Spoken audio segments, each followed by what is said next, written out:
Hello friends, एक बार पुनः आप लोगों का स्वागत है हमारे यूट्यूब चैनल स्टडी 26 पे। और आज हम लोग एक महत्वपूर्ण अभिलेख जो प्राचीन भारत का अभिलेख है, इसका नाम आपने सुना होगा। अगर आपने इतिहास में सातवाहन वंश को पढ़ा होगा तो वहाँ इसकी चर्चा होती है।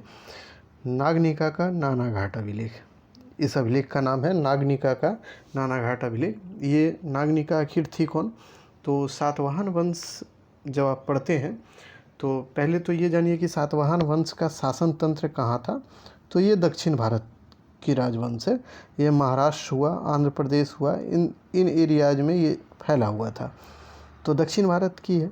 और इसकी राजधानी, अगर सातवाहन वंश की बात करें तो इसकी राजधानी कहाँ थी? तो वो अमरावती, जिसको धरनी कोट बोलते हैं, वहाँ पे थी इसकी सातवाहन वंश की राजधानी। तो इस वंश के शासक, कई शासक हुए, इसमें बहुत से शासक हुए हैं, लेकिन महत्वपूर्ण शासकों में एक नाम आता है सातकर्णी प्रथम का, जो आरंभिक महत्वपूर्ण शासक हैं सातकर्णी प्रथम। तो उन्हीं की पत्नी है नागनिका। तो जब सातकर्णी प्रथम की मृत्यु हो जाती है तो देखिएगा उनके दो पुत्र होते हैं, वेदश्री और शक्तिश्री। तो ये दो जो पुत्र होते हैं, तो इन्हीं की संरक्षिका के रूप में ये शासिका बनती हैं।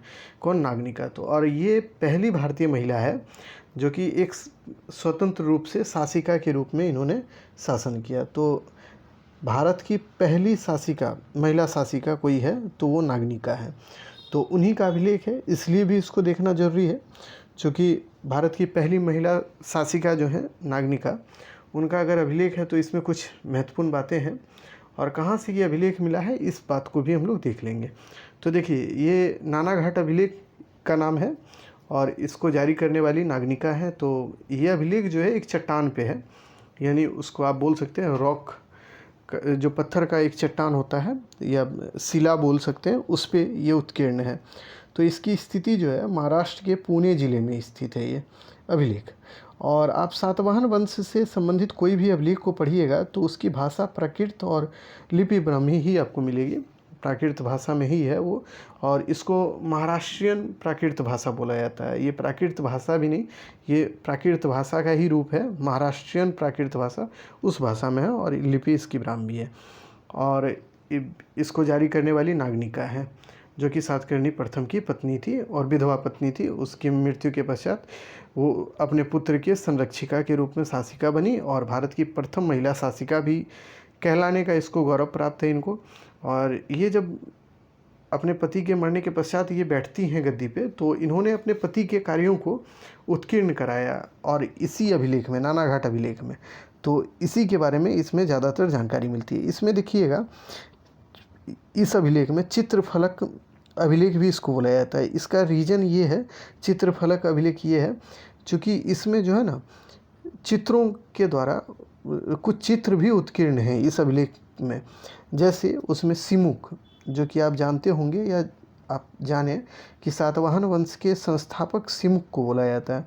उसके बाद देखिएगा सातकर्णी जो महत्वपूर्ण शासक हुए, सातकर्णी प्रथम, उसके बाद नागनिका और एक महारथी तथा 3 अन्य राजकुमारों का इसमें मानव चित्र, यानी उसके चित्र बने हुए हैं इस अभिलेख में। और ये नानाघाट चट्टान पर उत्कीर्ण है, जो कि महाराष्ट्र के पुणे ज़िले में अवस्थित है। वहाँ पे ये अभिलेख उत्कीर्ण है। तो ये बात तो आप जान गए। दूसरी बात, अब इसमें देखते हैं कि इसमें क्या चीज़ें मिलती है। तो देखिए, भूमि अनुदान से संबंधित ये पहला अभिलेखीय साक्ष्य देता है।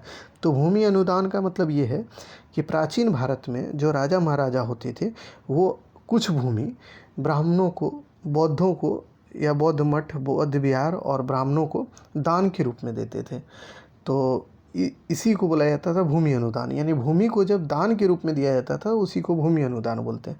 तो और ये अभिलेख पहला अभिलेख है जो कि ये बताता है कि भूमि अनुदान भारत में होता था, यानी भूमि दान के रूप में ब्राह्मणों को या बौद्धों को दिया जाता था। तो ये पहला अभिलेखीय साक्ष्य है। इससे पहले कहीं किसी भी अभिलेख में नहीं मिलता है कि भूमि अनुदान की चर्चा कहीं भी अभिलेखीय साक्ष्य में कहीं नहीं मिलती है। और यही अभिलेख है जिसमें पहली बार ये बात की चर्चा की गई है। तो ये ध्यान में रखिएगा, जो कि ब्राह्मणों और बौद्धों को दिया गया अनुदान था, भूमि अनुदान, उसकी चर्चा इसमें हुई है। दूसरा, इसमें मेन जो बातें निकल के आती है, तो इस अभिलेख में होता है कि सातकर्णी प्रथम के द्वारा 18 यज्ञों को किए जाने की भी चर्चा है। उसके द्वारा जो 18 यज्ञ किए गए थे, उसी में 2 अश्वमेध यज्ञ और 1 राजसूय यज्ञ किए जाने की भी उसकी चर्चा है कि सातकर्णी प्रथम के द्वारा ये यज्ञ किए गए थे। तो देखिए, इसमें हमने ये बताने का प्रयास किया है कि इसमें जो भी चर्चाएं हैं वो सातकर्णी प्रथम की उपलब्धियां हैं और उसी की पत्नी है, तो इसलिए वो अपने पति के ही उपलब्धियों को इसमें लिखने का कार्य की है।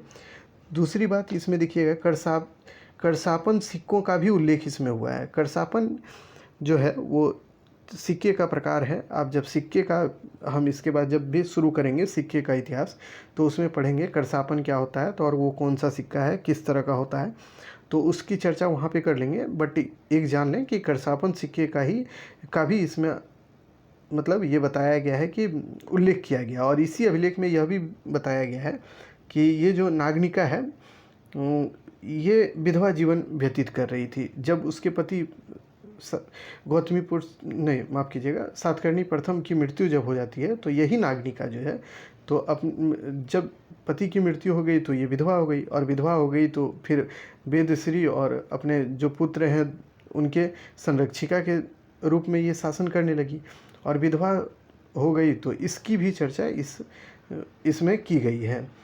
और इसके बाद ये अभिलेख कब का है, तो आप देखिएगा गौतमीपुत्र, ये माफ़ कीजिएगा, सातकर्णी प्रथम जो है उनके मृत्यु के बाद का अभिलेख है।